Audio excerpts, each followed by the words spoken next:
Hi everybody, my name is Jan Dufour and I'm an independent Stampin' Up! Demonstrator just outside of Louisville, Kentucky. Today I'm going to show you how to make this sweet box that holds conversion, I always call them that, conversation hearts in this little hinged box that I picked out of from my upline, Julie DiMatteo. I did have to change the measurements so that I could get it to fit my box, and somewhere along the line I will show you how I come up with dimensions for box. But it holds the very best candy in my this is my favorite candy, believe it or not. I have no idea why. It doesn't have a lot of taste, but that's just the way it is. I like crunching on them. I don't like them in a package even. Because when they're in a package, they get soft, and I don't like the soft ones. So I'm going to try to slip this back on while we're not taking up too much time. It does go on, but I tied it on there, and of course that made it a little bit tighter. For removal, get it over the corners, there we go. The set I'm using, I'll leave that here. The set that I'm using is Country Bouquet for the For You. You can purchase this still, but right now the punch that goes with it is not orderable, and I'm not sure what date it's coming in. Although you could fussy cut a heart really quickly if that's all that you really wanted to do. Or you could use For You from some other set, and that would get that taken care of. The paper that we're using is Country Floral, which is from part of that suite. And the DSP on the top measures 4 1/8 by 5 1/4. I will have all of these dimensions. And if you're watching this on YouTube, I will also have the template over on my blog. There'll be a link underneath the YouTube that will get you over to my blog, which has this conversation heart box. And then the bottom, I chose, you can choose, of course, any of the colors in here, but I went ahead with Mint Macron. And this is 4 by 5 1/8. So I'm going to move this out of the way.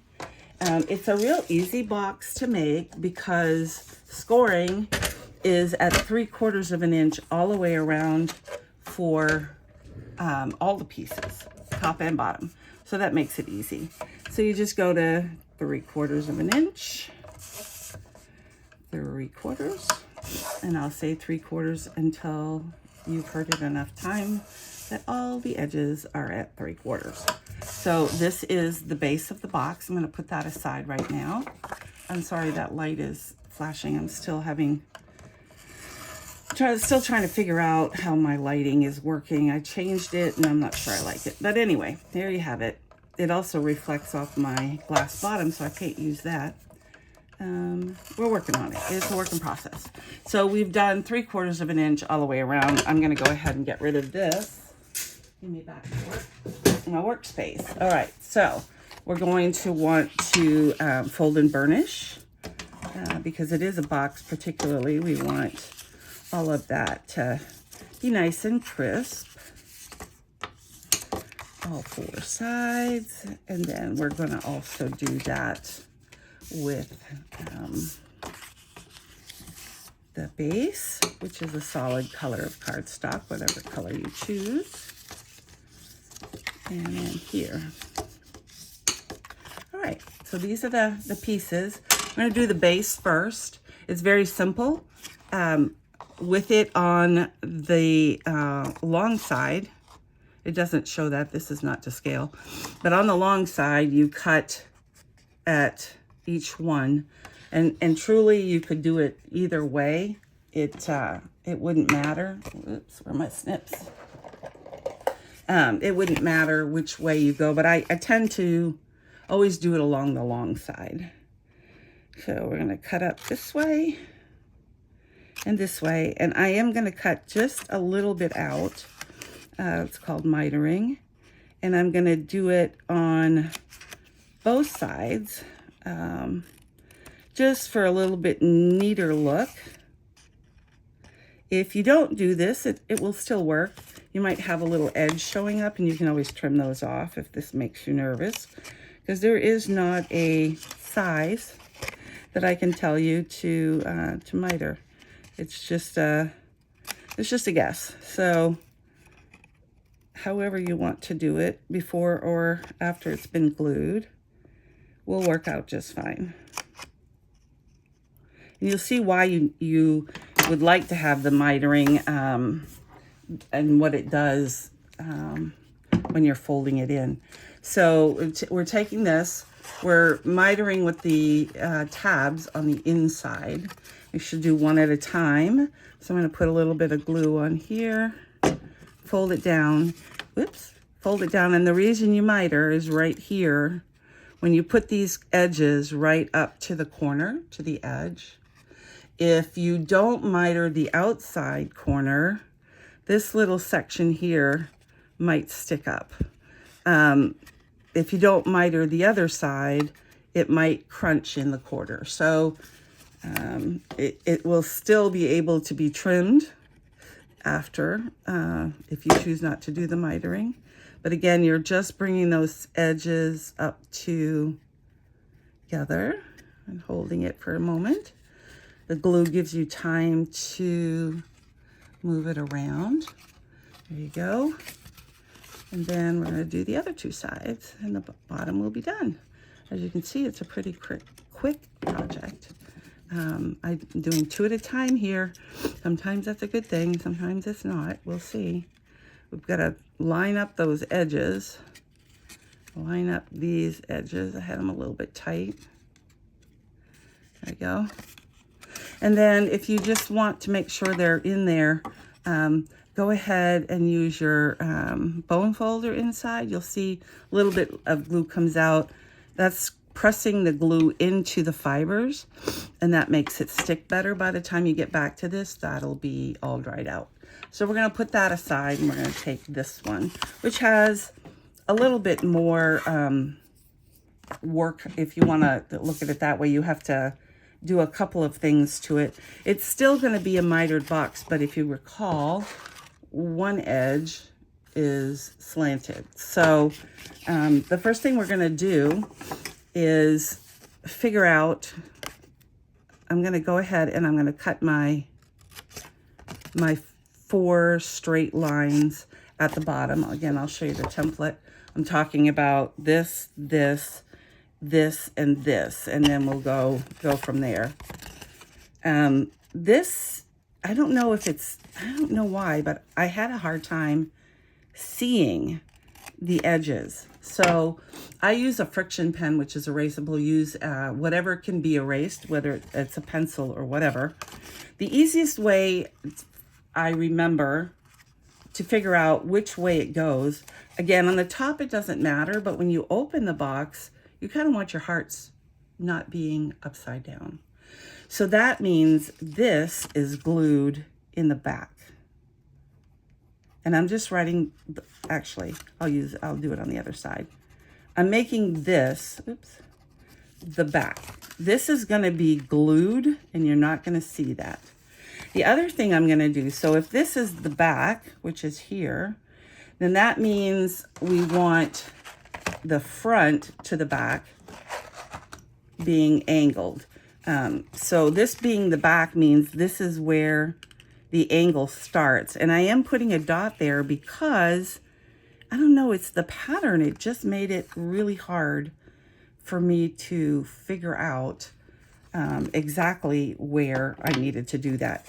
On this side, which is the front, you are going to be folding these in like this. So we need to cut from here to the outside. We can do that a couple of ways. You can draw a line and cut it with scissors, or the easiest way is, since the back does not utilize these tabs, I would go ahead and cut them off. That gets that point right where you need it.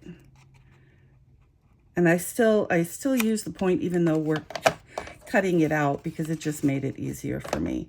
So what we're trying to do is go from this cutout point to the outside edge. And the way you do that is to put this right in the track and hold it, and then rotate this out until right here, not to the end of the tab, but at that score line.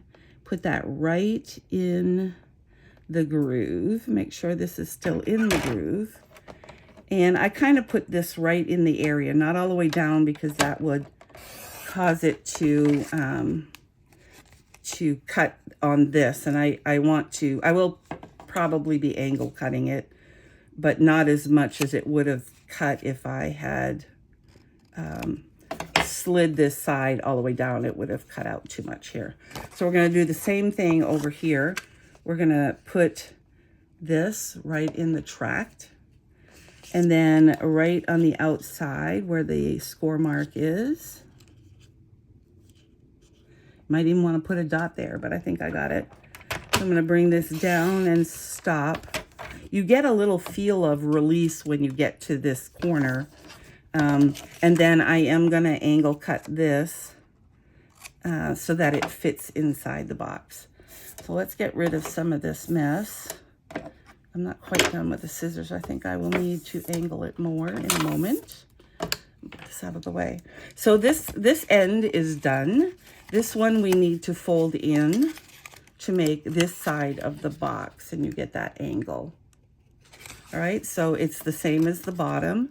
We're just going to put some glue on the tab, bring this around, match up the two edges, and see it's slid, and that's the beauty of having the liquid glue, because you can put it back where you need it to be, so that you get a nice crisp corner. And then we'll go to the other side and put a little bit of glue there. Oops. There we go. And put that there. And again, we're trying to make this a nice meet up right there. Hold that for a moment. I am going to get rid of this now. Get that out of your way and set this aside. So we have this, and you can of course do the burnishing inside. You don't have to do this step, but I do find that it like solidifies the glue. The next step is to bring this back in. Now, front or back on this doesn't matter. It's just there. What has to fit is this has to fit into the back. So the question is going to be, do you need to trim a little bit off that? And this time I do not. It worked out that I had angle cut this enough for it to fit, so that's fine. Remember I said you don't have to erase that. That's because this is going to get the glue, and it's going to be backed in. And I think the easiest way that I found to do it is to do it this way, is to just back it in there, match it up, stick the edges in all the way, make sure that it meets all along the edge. Definitely burnish that one. That will help make sure it stays, because you want it to stay stuck all along this edge. And I'm just going to leave it for a second. I want that to really stick. So we're going to set that aside. Now for the sentiment, I just used the For You. I took a piece of plain basic white, measuring 7/8 by 1 1/4. You know, that size can be adjusted for whatever plan you have.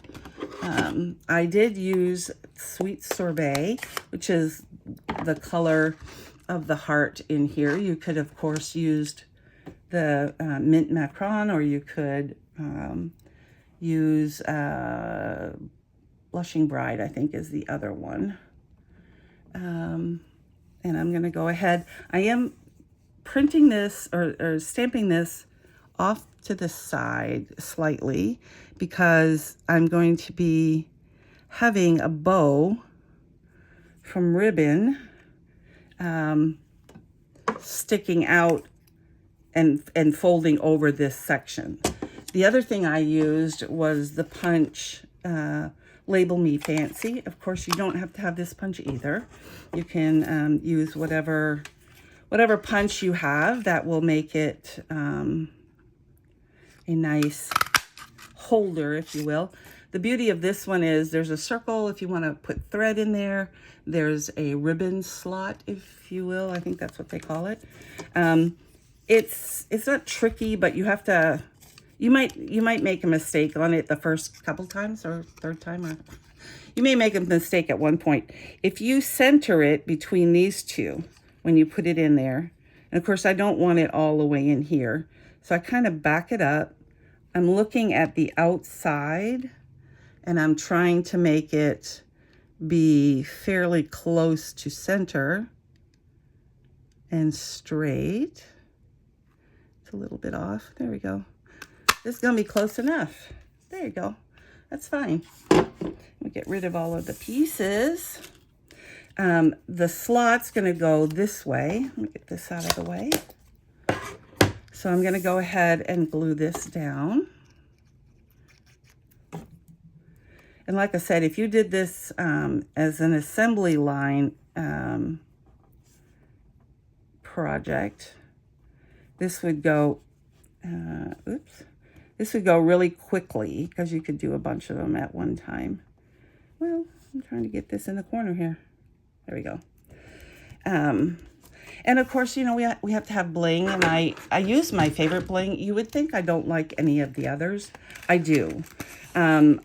I just have the ease of making the rhinestone basics any color I want because I have alcohol markers. So basically with an alcohol marker, all you do is color it with the brush tip. Takes just seconds to dry, and then it's whatever color you want. Now I will say some of the alcohol markers, when it colors, may not come out exactly the, oops, where did that go?